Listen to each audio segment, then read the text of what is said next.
Welcome to back to the Citadel. I've been consistent. I've been on here, and now is I guess it, I now I guess I just need to make content people want to actually listen to and watch. So, I guess the journey. Honestly, I'm just gonna create content that I want to create. If people like it, they like it. Eventually, they will. But today I want to start off by going over three players specifically on the wide receiver side. Then I might dive into some things after that. But I want to start on. So I was looking at PFF, which, if you don't know me by now, I tend to do a lot. And let me actually go over here. Let's go. Let's go. Let's move me over here. Okay. And let's see if I can make this screen bigger at all. If it'll let me do it. Whenever I'm in this mode, it won't ever let me make the screen like how I want it. Let me see. There we go. Okay, there we go. I was trying to do this so everybody could see it. Okay. So, clearly here we can see that I'm looking at what I do is take 20% of the targets, minimum target of 171, just because I don't want the little outliers in here, outlier players. But you look through the list, you see Puka is number one here on just a PFF offensive grade metric. You have A.J. Brown, Nico Collins, Drake London, Amon-Ra, top five, right? And a lot of guys that you do know. But then you start to notice there's guys like Josh Downs that creeps in here. You have Devontae Smith, Zay Flowers, Juwan Jennings is in there. Chris Olave, for even just the 8 games he played, he's in there as well.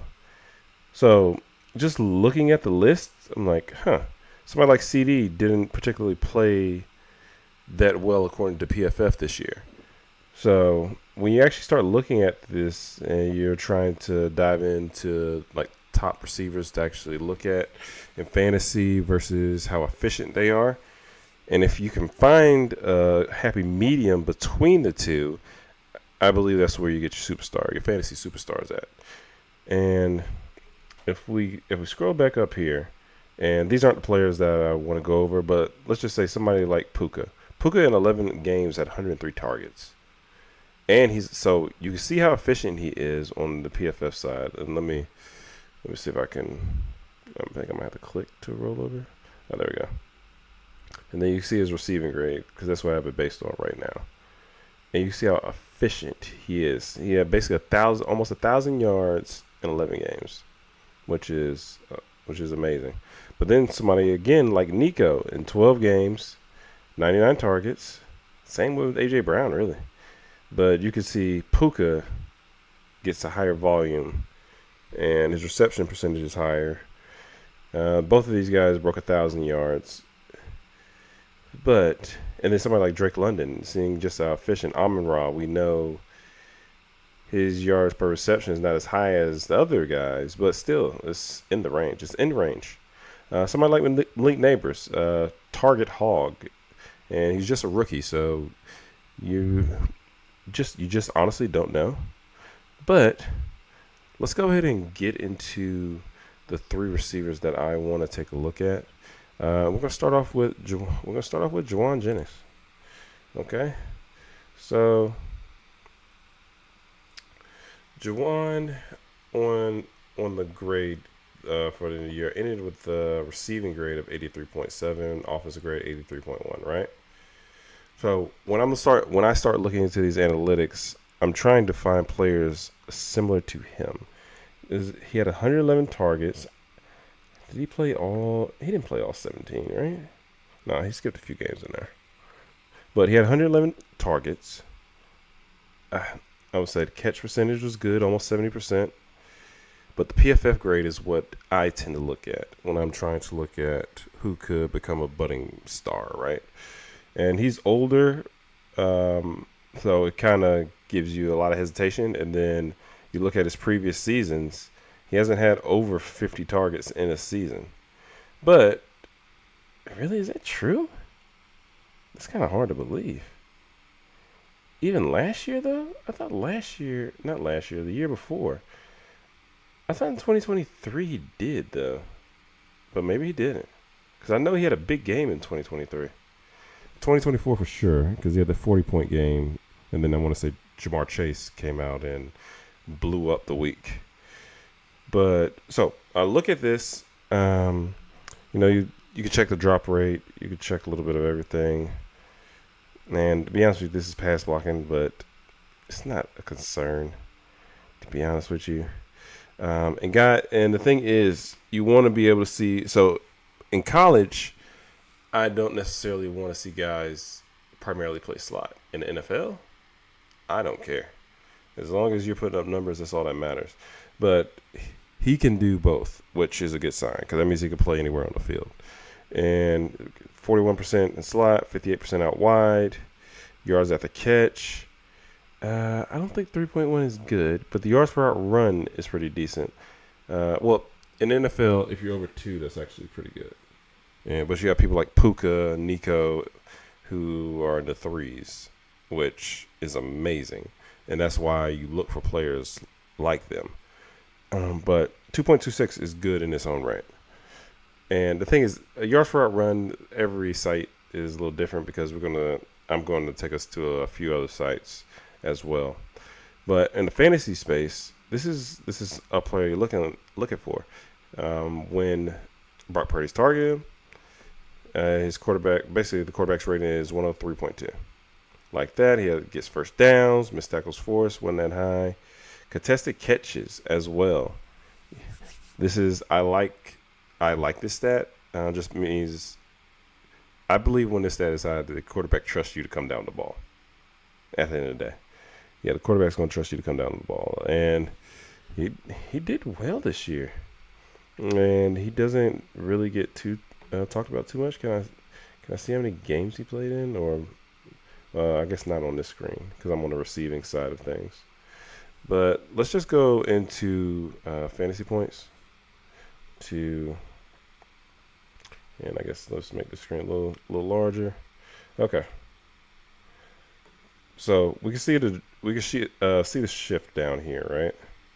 And we can see the shift. So he goes from 5.54, right? And then breaks out massively to 210. It's nobody could have. Well, you wouldn't have predicted this. Let's just be honest. You wouldn't have predicted him being as good as he was in 15 games. I'm glad I could see the games there. 77 receptions, 113 yards. Missed out on 1,000. He could have gotten it if I believe he got suspended or something to that effect. But he's a good player. This is the week I'm talking about. That 46.5 week. This is a major week. But you can see it's kind of his range here, and as a guy. And now the thing is, these 2 weeks, because I traded a second for him in one of my leagues, that I'm treating my first as anytime near trade deadline. I'm going to try to see if I can off him. But it's like he's not necessarily a boom bust guy. Well, kind of with these numbers, it looks like he is. But I think he's solid. Just have him as a wide receiver 2. Potential 3, wide receiver 3. But and then you still have Ricky Pearsall coming on. But the target competition shouldn't be that strong until Ayuk actually gets back, which there's honestly no telling when that'll be. And so you really don't have to worry about it too much. But you can see what he did. You can see the upside of somebody like Juwan Jennings. Will he ever reach this again? Probably not. 175 yards, 3 touchdowns on 11 catches. Probably not. But it just shows you how high he really can go, because he still has 25-point weeks in there, 28-point weeks mixed in there. So he's a good guy to just have on your team. And let's keep rolling. All right. So and then sometimes we use player profiler, and it's just honestly just to look into the stats just even deeper. You check fantasy points per game. it's like everything. A lot of the metrics and analytics that you see on PFF, they'll be on here too. They're just in a neater, cleaner version, which I don't mind. Let me see. I don't want to make it so my eyes can't see anything, but here we go. Probably need to make all the screens for player profile like this. But you can see his target share, like that target rate, snap share 72%. His slot snaps, routes run. You can see everything on here. And so when I'm looking at opportunity on his targets, number 22, he's not my. If I have Juwan Jennings, he's not my number one receiver, so I'm not worried about him being number 22 as far as targets. That's actually really good, because more than likely Juwan Jennings isn't my number 2 receiver either. Probably not my number 3. So that's a really good get, especially at a target rate of 28%, which was number 11 in the league last year. Yeah, anybody would take that all day. Let's see, deep targets, any of these numbers. He's red zone. He had 15 opportunities, 8 receptions. It's pretty good. Let's see, reception productivity, expected fantasy points a game, 16.1. True catch rate, 92%. I'll take it. Formation adjusted YPR, yards per route run. Adjust yards per route run for personnel alignment. Normalized for receivers' offensive environment. League average is 1.6. 2.27 is number 7 in the league. Yards per route run. See, player profiler has 2.45. I think PFF had 2.26. Maybe they add the playoff stats too. I'm not sure. Or player profiler might just go to week 17, since usually that's all that matters in fantasy. And contested catch rate. And the thing is, you do want a guy that is going to get volume in fantasy, because you just have more bites at the apple. But somebody like him, who's probably your wide receiver 4 on your team, just being honest, this is somebody that I would look to acquire if I could for a second round pick. Because now that we see the landing spots and where players have gone, and I feel like we did this last year too, where we have a vision of where we want these players to go, and then they actually go in the draft, and then you realize very quickly how bad of a mistake you might have made. Yeah, but yeah, because the 3rd round is rookie drafts are going to be a crapshoot, and the 4th round, I don't even know what to tell you. But my next player, Josh Downs. Josh Downs' PFF grade was 84.8, 85 on the receiving side. 102 targets. I don't know if he played 17 games either. Looks like it, though. Just doing some counting numbers. He probably played 15. He missed the first 2 weeks of the season. But if he's healthy, it's 72 receptions, 803 yards, 5 touchdowns, right? He had Anthony Richardson throwing him the ball part of the season, Joe Flacco throwing him the ball. But you can see the efficiency, and I like this a lot. Now, the thing is, I'm not sure in rookie drafts would I know now if I would have drafted Josh Downs. But if he would have won the 2nd round, I probably would have. Just because a year before, I was just looking at purely PFF. I was looking at contested catch rate. I was looking at if he could win against man. He could do all those things.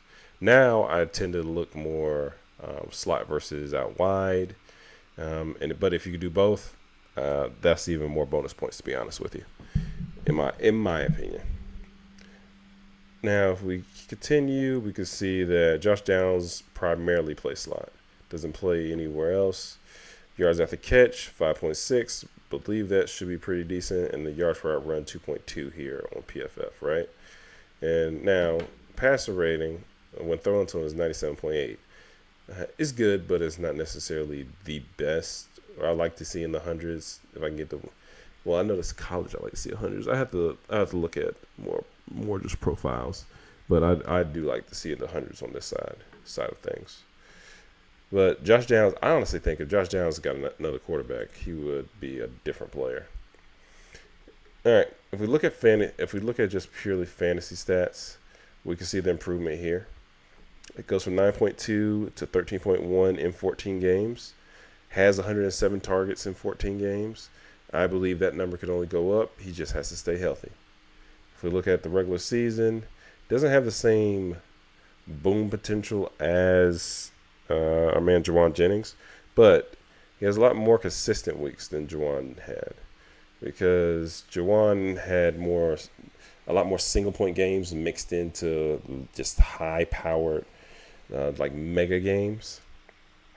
And you have somebody like Josh Downs, who probably think high is 22.2 for this season anyway. But he has 15s, 19s, 12s, 14, 19, 15, 19. And then, but he does have his mix of 5s in there and a 1-1 in here. That is absolutely terrible on 3 targets. But I wonder if he got hurt that game. Because he has a longer 3 yards on that one catch. Not sure. But the crazy thing is, when people get hurt during the season, you're like, oh man, that's the reason. You make the excuses for the players. But then after the season, you can't even remember why he had 1.3 fantasy points against Miami. You would assume he got hurt, but you don't know. But somebody like Josh Downs is somebody I would clearly be targeting. Best comp is Wan'Dale Robinson. Okay, that's interesting. They do have college dominated right now. I just skipped over that part. College target share broke out at 19.1. Those are metrics that people do look for. All time. Okay. All right. So we have targets, receptions. We have all that. Fantasy points a game. We have all that good information, right? So if we look at his targets, number 28. Target rate, number 6. So he's getting targeted. Thing is can A-Rich get him the ball? Now, he does have a little bit more competition this year, just because he does have Tyler Warren into the mix. But all that offense needs is somebody that can be sort of accurate. Slot snaps, one of the highest in the league. Doesn't really look like he runs out wide, so he's probably not in 12 personnel at all. Air yards, no, I'm not worried about the air yards. Receptions, yard after catch. Okay, expected fantasy points a game, 15.1, which is solid because he came in at 13. Efficiency, yards per run, we know these numbers. But I believe he's just a good player. He just needs a different quarterback. I think if he gets a different quarterback, then the sky's the limit for this guy. Okay. Our last player on the list, because for whatever reason, it's like I'm getting tired for no reason at all. I'm getting tired. But Zay Flowers. Now Zay Flowers is the number 1 wide receiver on his offense, but just to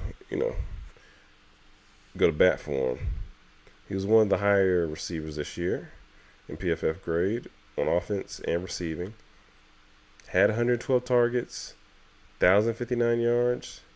I think he did play every game this season. I don't see any misses. I don't see a single miss here. That's absolutely insane. Where is the bye week? Must not be able to count. 14. There we go. Yeah, I can't count. But looks like he's been solid since he's been in the NFL. Yards per reception went up. His efficiency went up as well. Passer rating when throwing to him, 108, which is good. Solid on the contested catches. I forgot to check that for Josh Downs. But in the yards per run, 2.25. So I think, me personally, somebody like Zay Flowers can be a get, because a lot of people are down on Zay. Ooh, what is this? Gemini? Okay. Oh, we'll look at stats again. Okay. So the previous year, 209. This year, 206. Of course, average more points a game. You would like to see that target number get up to like the 130s if it could. I think that would be nice. 150 would be prime to elite, which he's probably not getting with Derrick Henry and Lamar Jackson on the team. And then if you just look week by week, he has a high of 29.7, right under 30. And then he has some other good games mixed with some terrible games for fantasy that are in there. And you would just hope that he could last through the season. And if we just look at that player profile, they comped him to Antonio Brown. Maybe that was Tampa Antonio Brown they were comping him to.